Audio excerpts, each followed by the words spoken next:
Next page, let's come next. When I say next page of my notes. Now on next page, I am looking at income tax. Let's start our first topic of our syllabus, income tax. As I said earlier as well, we will spend a lot of our time studying income tax, because then we will spend less time studying corporation tax. Corporation tax and income tax are a major portion of our advanced taxation exam. So if we spend more time on income tax, we'll have to spend less time studying corporation tax. I normally spend half of our time on income tax, half of our whole time of advanced taxation on income tax. Say if I have 50 hours, I'll spend 25 hours on income tax, because in the start of our videos, in the start of our course, I'll be a little slow. I'll be explaining the things in more details, because I know that you don't know anything about taxation. But by the time we reach the capital gains tax, then you will have an idea about what taxation is, what are the common phrases of taxation, like avoidance, evasion and other stuff. So by the time we reach capital gains tax and inheritance tax, we will speed up the process and we'll have to spend less time there. Okay, now income tax is the tax which is paid on the income which we earn.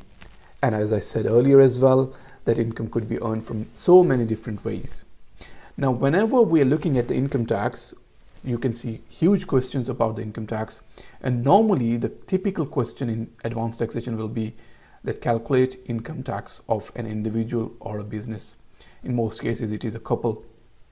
Okay, now whenever we want to calculate income tax for someone, we will have to make the income tax pro forma.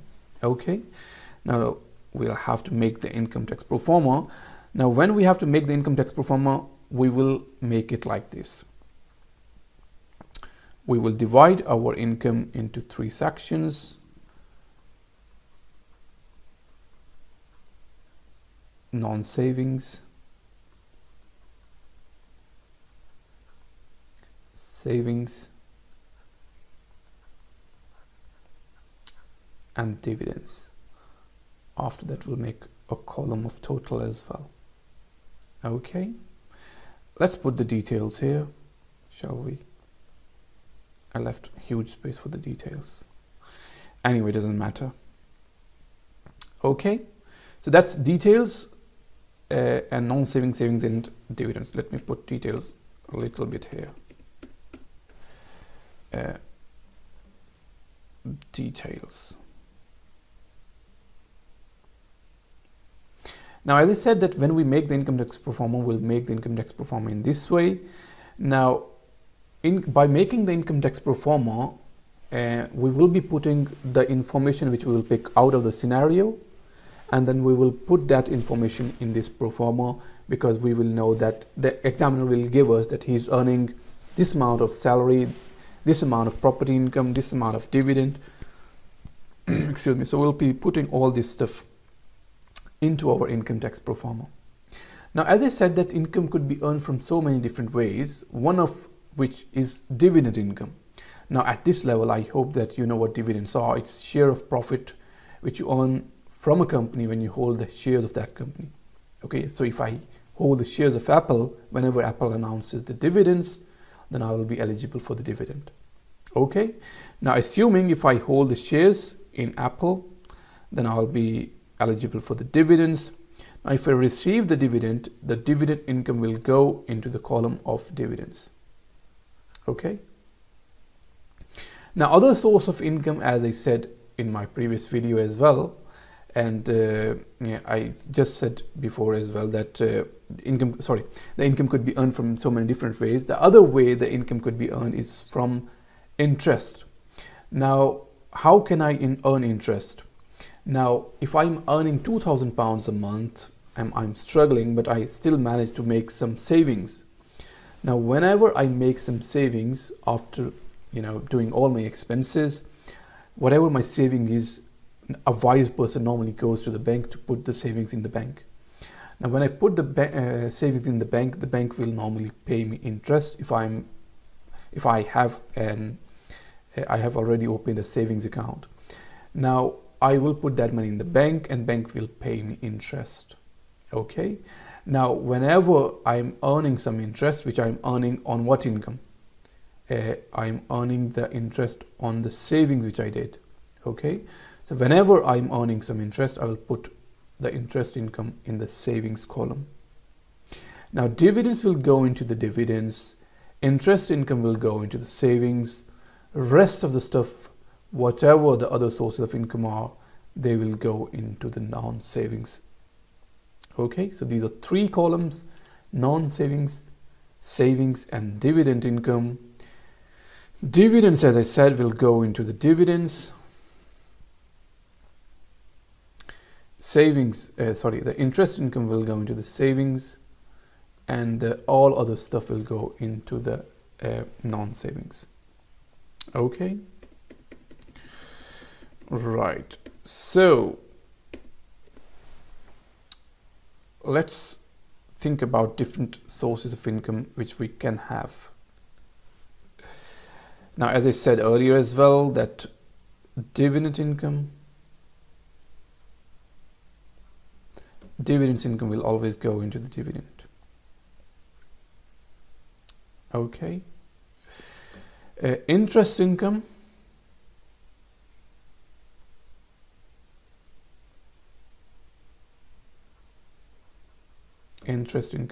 will go into the savings, and rest of the stuff, as I said earlier as well, be it employment income. Now, employment income, what is employment income? When I'm working for my employer will pay me salary, and that salary is subject to tax.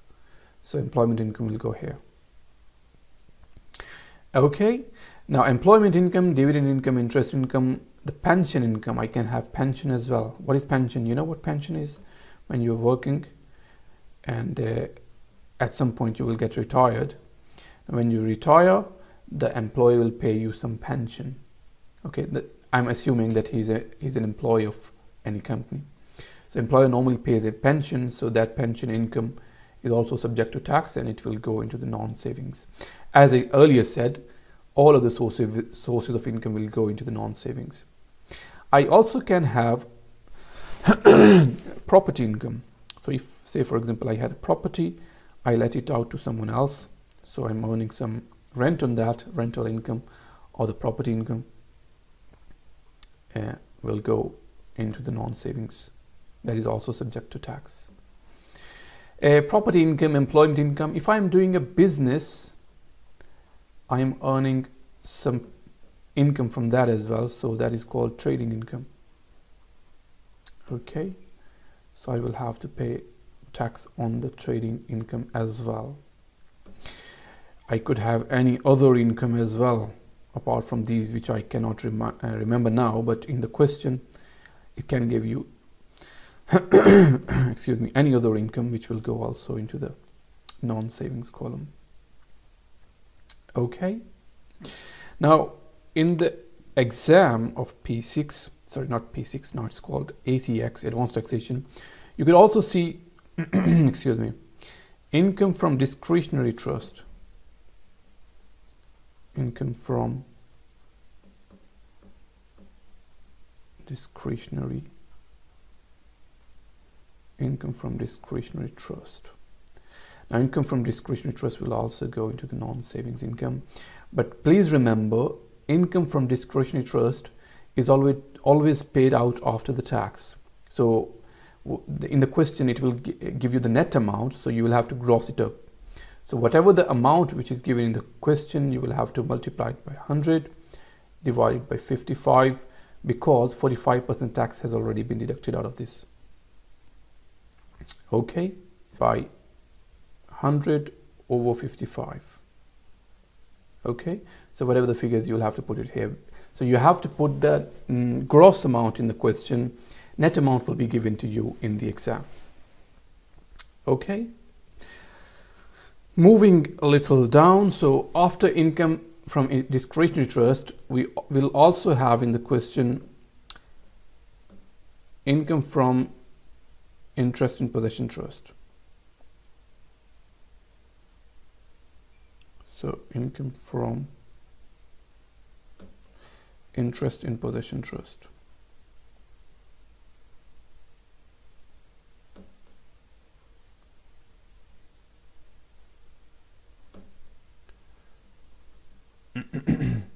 Now, income from interest in possession trust, it will tell you in the question that which one is it paid out of. Now, income from interest in possession trust can be paid out of the non-savings income, savings income, or the dividend income. But it will tell you in the question clearly that which one is it paid out of. Okay, so it can be paid out of the all three. So it will tell you in the question that it is paid out of either non-savings income,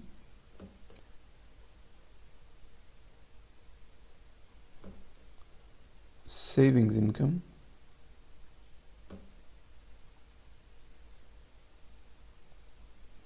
or the dividends income.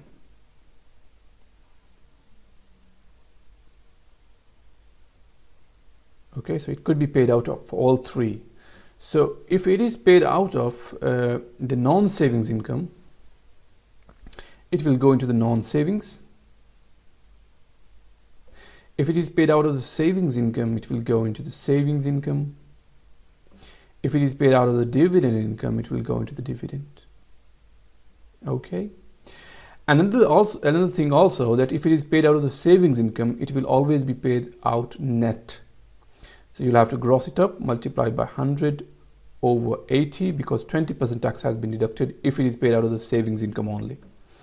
And if it is paid out of the dividends income, it is also received net. 7.5% tax has been deducted. So we will take the amount multiplied by 100 over 92.5, because 7.5% tax has already been deducted, and the gross amount will go here. Okay, so the gross amount will go here. So 7.5% tax has been deducted if interest in possession trust is paid out of the dividend income only. Okay, so moving a little down. So these are the two different incomes, income from discretionary trust and income from interest in possession trust. Now after that, all the sources of income has been accumulated. So we'll take the total income. So after that, next thing is the total income. Right, so total income.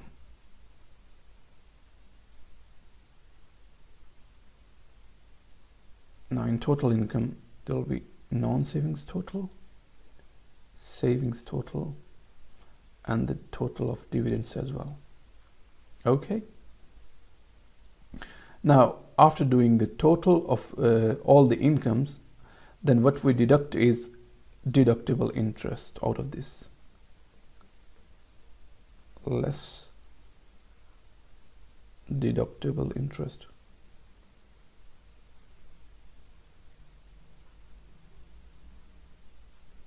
I know, what are you thinking? What is deductible interest? So we will deduct the deductible interest, but the question is, we have three incomes.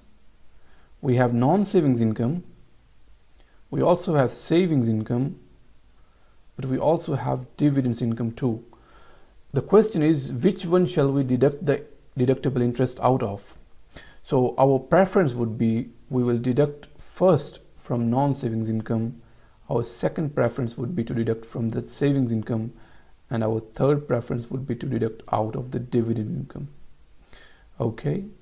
However, if, for example, deductible interest is too much that we cannot deduct whole of it out of the non-savings income, that the remaining amount will be deducted out of the non-savings income, and even if there is still left, then we'll deduct it out of the dividend income. So this is our preference. Okay, so deductible interest will be deducted first from the non-savings income, then from the savings income, and finally from dividend income. But the question arises again, that what is deductible interest? Now we will see when we move to our notes, but we are just making the pro forma for now. There are certain things which you don't know out of it, and on some topics, like say for example, I've written employment income. There's a separate chapter on that. For example, the property income, we'll see property income as well, the trading income as well. Okay, so pension, for example. So there are separate chapters on most of these topics, and these small things like deductible interest, we'll see that as well in our next video probably. Then you will know what the deductible interest is. But for now, deductible interest simply means that when you take a loan, of course no one gives the money for free. So when you take a loan from the bank will charge some interest. Okay, but HM Revenue and Customs says that if you have taken the loan for certain things, for certain projects, and if you then pay any interest on that, that interest could be deducted out of this amount. That is called deductible interest. Not all the interest, only if you take the loan for certain purposes which are defined by HM Revenue and Customs. Okay, so if you, for example, doing a business and you want to buy a plant and machinery for your business, HM Revenue and Customs say that's fine.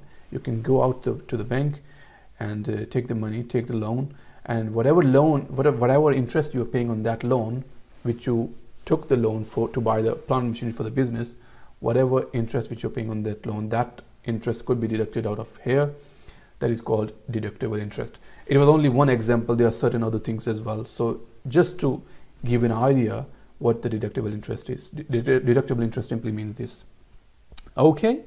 So after deducting the deductible interest, we have got net income before personal allowance. Okay. After deducting it, we've got net income, but it is before personal allowance. I'm writing it in the brackets. Before personal allowance. Okay. So that is my net income, all of it. Net income of what? Non-savings income, net income of savings income, and also net income of dividends income. Now out of this net income, as it says here, before personal allowance, now what we have to do is we have to deduct the personal allowance out of it.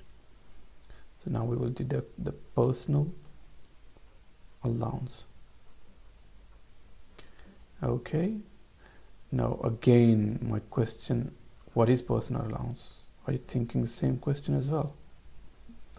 Probably yes. Same with the with personal allowance as well, like we did with deductible interest. Our preference would be first we will deduct it out of the non-savings income. Second preference is to deduct out of the savings, and the third preference is to deduct out of the dividend income, again if there is anything left. So our first preference would be to deduct whole of it out of the non-savings income. Okay, so that's our preference, to deduct the personal allowance. Now after deducting the personal allowance, what we get is called taxable income. Taxable income. Okay, so that's my taxable income. What is taxable income? Taxable income is the income on which I have to pay the tax. But another question is, by the way, before we move to the taxable income, I forgot to explain the personal allowance as well. Sorry, personal allowance simply means that every individual in the UK, HMRC has given certain limit, and HMRC says up to that limit you don't have to pay any tax at all. Okay, so it is, for example, £10,000.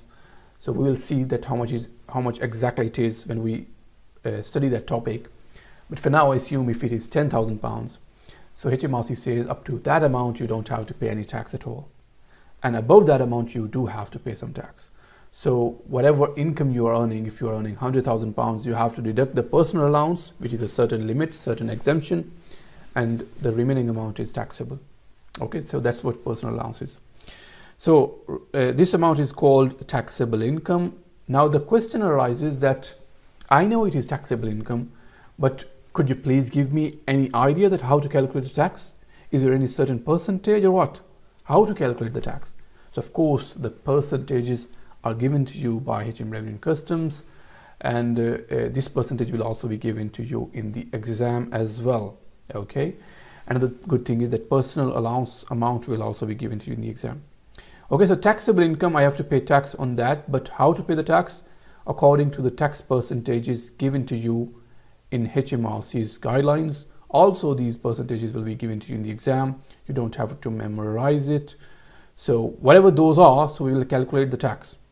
Assuming that we have calculated the tax,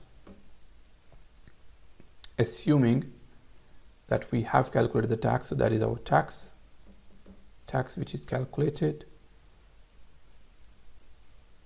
assuming these are the figures. Okay, so this is calculated tax.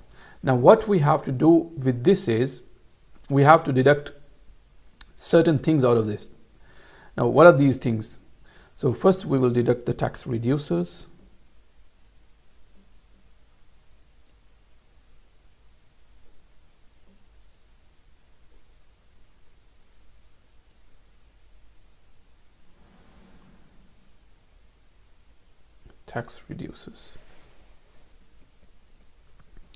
Okay, so what are tax reducers anyway?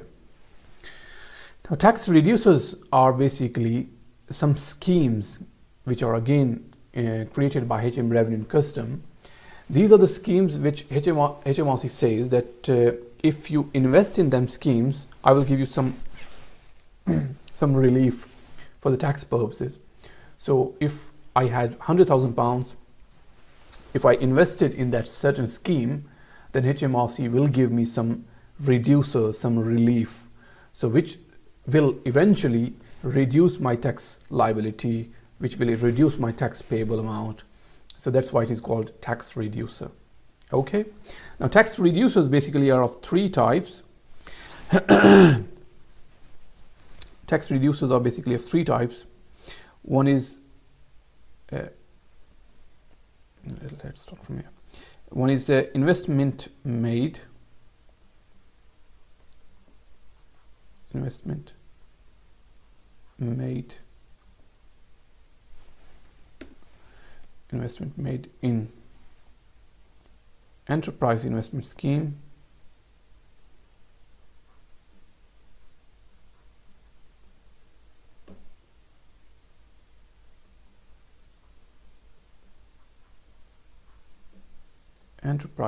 scheme, seed enterprise investment scheme,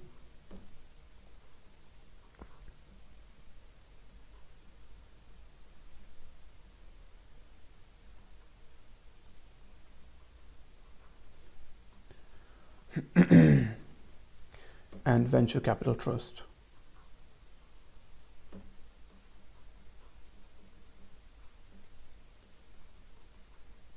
Okay, there's a 30% relief in EIS, 50% relief in SCIS, and again 30% relief in VCT or venture capital trust. Now we will call it EIS, the first one, SCIS and VCT. Okay, so if I have invested whatever amount I've invested in EIS scheme, 30% of that amount is tax reducer, which is a huge amount. If I've invested £100,000, I'll get 30% of that, which is £30,000. So this will reduce my liability by £30,000, massive amount. Likewise, if we look at the seed enterprise investment scheme, the relief is 50%, and in VCT it's again 30%. But we will study these schemes in details. There are certain conditions which must be met, and it is not very easy to invest in them scheme. And after investing, you have to keep the money for a certain period. Okay, HMRC is not very easy. Okay, so they're not giving you the relief or nothing. Of course, they want something in return. Anyway, so these are the investments made. So if you have first, we will call it the tax reducers. Investment made in enterprise investment scheme, seed enterprise, or the venture capital trust. And this is a standard Proforma. It does not mean that you will see all of this stuff in the question, which will you see in the exam. In the exam question, you might only see the seed enterprise investment scheme. The examiner might tell you that the individual has invested, I don't know, £20,000 in the seed enterprise investment scheme. So there will be only SEIS. There won't be any EIS or VCT. So I'm giving you the full possibilities which could be examined in the exam. Okay, so after deducting all of these, then we will see the tax liability. After deducting all of these, the remaining amount is known as tax liability. Okay, so that is, I will write it as YY. YZ. So this is my tax liability. Now, out of this tax liability, there are certain taxes which I have already paid. Now, them taxes are known as tax deducted at source. Tax deducted at source. So we will, of course, deduct this because we have already paid it. Remember that when we were writing all this stuff, we were always taking gross amount, not the net amount. And I told you in the case of, say, for example, the interest on possession trust and income from discretionary trust, we were taking it gross. Okay, we were not taking it net amount. So we write it gross, and now we will deduct the tax which we have already paid. Okay, so tax deducted at source, the tax which is already been deducted, but we have taken the gross amount, so now we need to deduct that tax deducted at source. Right then, when we deduct the tax deducted at source, first we will deduct pay as you earn, which is pay. We'll deduct the pay amount, pay as you earn. Now, what is pay? Pay is the amount of tax which was deducted on your salary. Okay, but above, when we started the question, we wrote employment income, we wrote the gross amount, not the net amount. Okay, so we will deduct the pay, the tax which we have already paid on my salary. I will also deduct the 45% tax. What was the 45%? 45% tax on discretionary trust. I will write it on discretionary trust. Okay. Always write the full form in the question. I'm just trying to save my time and yours. Then also the 20% tax on interest in possession trust. Was there any interest in possession trust? Yes, there was. 20% of gross amount. The top one is gross as well. Gross amount of what? Gross amount of interest in possession trust.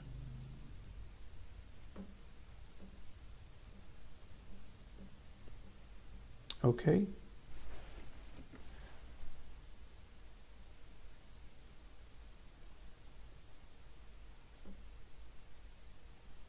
Right, so pay 45% on discretionary trust, 20% of the gross amount of interest in possession trust. Right then, so the remaining amount, whatever the remaining amount is, that is our income tax. It could either be payable. If it is a positive amount, it is payable. However, if it is a negative amount, then it would be receivable. Payable or receivable if it is a negative amount. Sometimes what happens is that we have paid more in taxes, so then we will write to HMRC that this is our income tax pro forma. We've already paid more than you were required, so please refund the money which we have paid in excess. Okay. So that was our income tax pro forma. I hope that you enjoyed it. Now, if we move to our notes now, please. If we just move to our notes, just give me a second. These are the notes. I hope that you have already downloaded it. If you haven't done so, please do so. Notes valid for exams until March 2020. This is the decent content given to you. Coming to the first point, this is our first chapter basically, income tax. Okay, so as you can see, this is our income tax. Now, this pro forma, as you can see, this is given to you here, which I have just drawn in my notebook. So this pro forma is already given to you in the notes. Okay, so you don't have to work out. But I hope that you have already noted it. If you have noted it, you have done a good job. Of course, it will help you in the future because you will, whenever you're making your own notes, and always remember that whatever I am writing on my board, you have to write it down. Okay, don't miss anything. Always write down whatever I am writing on the board. It is always useful when you're doing the revision. Anyway, so it says the income tax year. So what is the tax year anyway? We know, we are accountants, so we know what the accounting year is. Accounting date is. Accounting date basically means that the date when we are ending our accounts. Normally the companies in manufacturing sector, they end their account on 30th of June, whereas in financial, they end their account on 31st of December, but it's up to them. It doesn't matter really. Whereas in taxes, in tax year is defined by HM Revenue and Custom in UK and in other countries by respective bodies. So in the UK, the tax year is defined by HM Revenue and Custom, and it is from 6th of April to 5th of April every year. So for our current tax year is tax year 18-19. For our current tax year starts from 6th of April and it will end on 5th of April 2019. 6th of April 2018 to 5th of April 2019. So that's our tax year. And we make our tax returns according to this tax year. We make our taxable accounts according to this tax year. So we are making the tax pro forma, as you can see on your screen. So this pro forma was already, I've already made, you have already noted, but let's look at it again from our notes, please. If you already have the notes, you can look at your notes as well. And I've already shared through the screenshot option here. So income tax format, details, non-savings, savings and dividends. First of all, trading income. We know what trading income is, the business income. Pension income, that is also going in the non-savings. As I said, only the interest income and the dividend income will go into the different columns. So interest income will go into the savings, dividend will go into the dividend. After that, the other income, there could be any other income as well in the question. Property income, employment income, income from discretionary trust. See, all of them are going into the non-savings income. Then we've got income from interest in possession trust paid out of the non-savings income, savings income and dividend income. If it is paid out of the non-savings, it will go into the non-saving. If it is paid out of the savings, it will go into the savings. If it is paid out of the dividends, it will go into the dividends. And also don't forget to gross it up. If it is paid out of the non-savings income, it will be grossed up 100 over 80. If it is paid out of the savings income, again 100 over 80. However, if it is paid out of the dividend income, it will be grossed up by 100 over 92.5, because 7.5% tax has been deducted in the cases of dividends. Okay. Now, by looking at the notes, if you see my pro forma, I forgot to gross up in the non-saving section. If you see the pro forma which I created, coming back to the pro forma which I created, just give me a second. So here, if we see income from interest in possession trust paid out of the non-savings income. In non-savings income, I forgot to gross it up, so you have to gross it up here as well. Multiply by 100 over 80. Okay, but it will go into the non-savings. Right, so coming back to our notes. Then after that, we have to deduct the deductible interest. I've already explained what the deductible interest is. After that, the income will be called net income before personal allowance. Then we will deduct the personal allowance. After deducting the personal allowance, it will be called taxable income, and we will have to calculate the tax according to the percentages given to us in the exam. Now, what are these percentages? These are given here on your screen. Now, the taxable income, the starting rate band, if we see, so first band is called the taxable income starting rate band. Now, this starting rate band is normally not given in the most tax rates given to you. It is only informative and helpful in the case of savings income, because it's only different in the case of savings income. Otherwise, it's exactly the same like basic rate band.